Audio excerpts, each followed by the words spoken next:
Hello again, everyone. This is Greg Towner with Parallel Financial Partners, and welcome to our May monthly Outlook call. And this month, we're going to do something a little bit different and focus a lot about what's going on in Washington with the President Trump controversy and what might that mean looking forward for the markets. So if we look at our outline here, some of the things that we want to look at, what are a couple past instances going back in the modern era of presidents that we may be able to take some information away from and see what might happen going forward with the current controversy. How might some of those scenarios unfold? What is the economy doing now? What are earnings doing now? And then, of course, we want to take a look at what do corrections mean for the market. So let's go back to President Nixon and Watergate. If we go back to the mid-1970s, it's actually equity markets, frankly, performed poorly during that period. But if we look at it a little bit closer, it's a much different environment then than we are in now. The economy was very weak. About 6 quarters of recession then. We're not in recession now.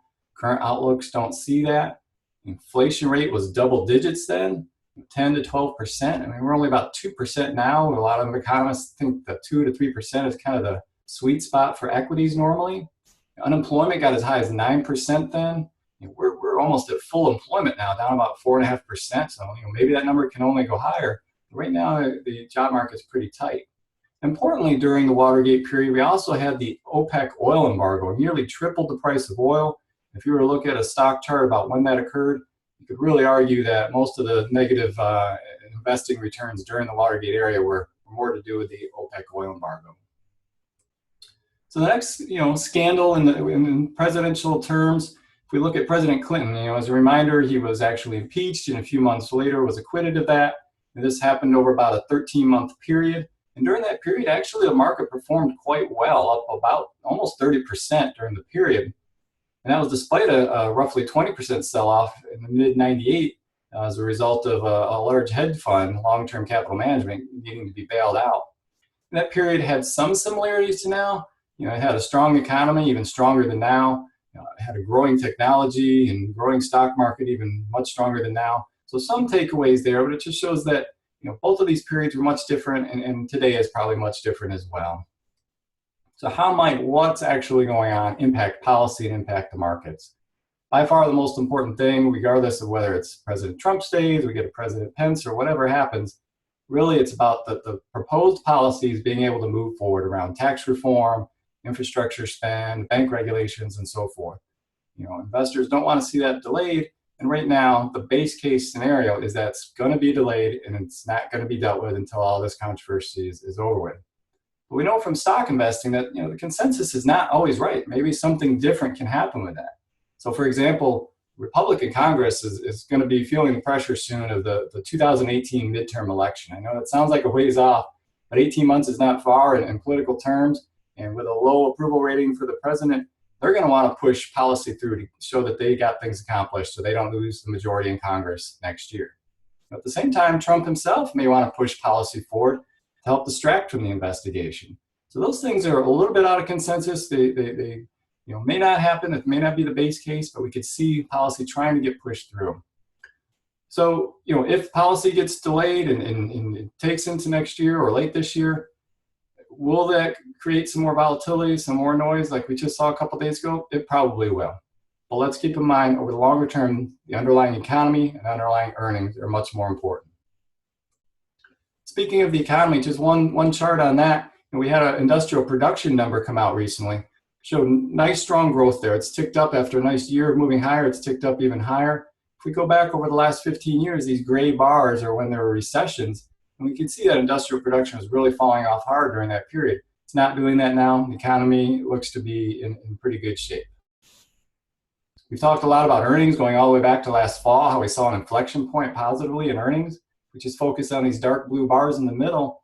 This is the earnings growth in the first quarter of this year compared to last year, about 13.5%. But it wasn't just earnings. Revenue grew. We like to see that because sometimes, investors think, well, earnings are growing. Companies are just buying back shares, cutting costs. Revenue grew almost 8%.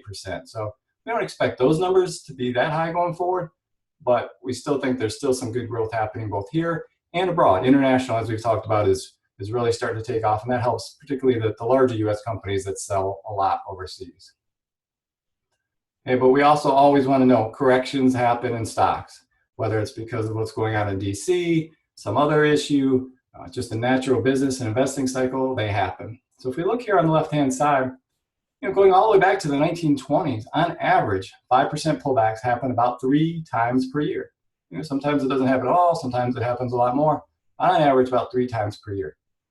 On average, about once per year, 10% pullbacks happen. So these are both what we would consider modest type pullbacks. They never feel good when they're happening, but they're still fairly modest. If you keep in mind the recent pullback that we had just a couple of days ago, the one-day sell-off, I should say, almost 2%, it didn't feel good. It looked ugly. Got a lot of headlines. But as we sit here on the morning of Friday, May 19th, the market's still higher than last time we talked to you last month. So just to keep things in perspective. So where does this all leave us? There's no question that what's going on in DC has already started to create a little more volatility. As we head into the somewhat weaker seasonal period of the summer, sometimes volatility picks up. As the investigation on President Trump continues, there could be more of that. But really, if we look at past instances of president turmoil, there's no clear-cut signal about what it means. The most important thing is, for investors, when will policy get done? Will it be delayed all the way into next year? Will it be this fall? We don't know for sure. The base case is it's going to get delayed, but there could be some surprises there to the positive side. Importantly, the economy is still healthy. Earnings are still going good. We're going to keep an eye on that. We're going to keep an eye on price trends for the market. But we're going to always remember corrections are normal. They happen. We want you to stick to your plan. We're going to stick to our plan, have a risk management discipline in place, and move forward from that. So if you have any further questions, please don't hesitate to contact us. Until next month, thank you for joining us.